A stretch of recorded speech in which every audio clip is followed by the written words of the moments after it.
Praise the lord. దేవుని యందు ప్రియమైన బిడ్డలారా, మనము ఈరోజు యొక్క ఆదివారపు 3 పట్టణాలను ధ్యానించినట్లయితే మనకు 2 విషయాలు స్పష్టంగా అర్థమవుతున్నాయి. అవేమిటంటే దేవుని తెలుసుకోవడం మరియు దేవుని అనుసరించడం. దేవుని తెలుసుకోవడం అంటే ఏమిటి? ఏమి తెలుసుకోవాలి? ఎలా తెలుసుకోవాలి? ఎందుకు తెలుసుకోవాలి?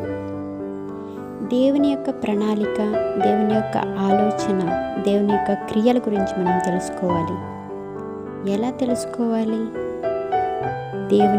దేవుని గురించి తెలుసుకోవడానికి మన యొక్క సొంత బలం సరిపోదు. దేవుని తెలుసుకోవాలి అనే తపన ఉండాలి, దాహం ఉండాలి.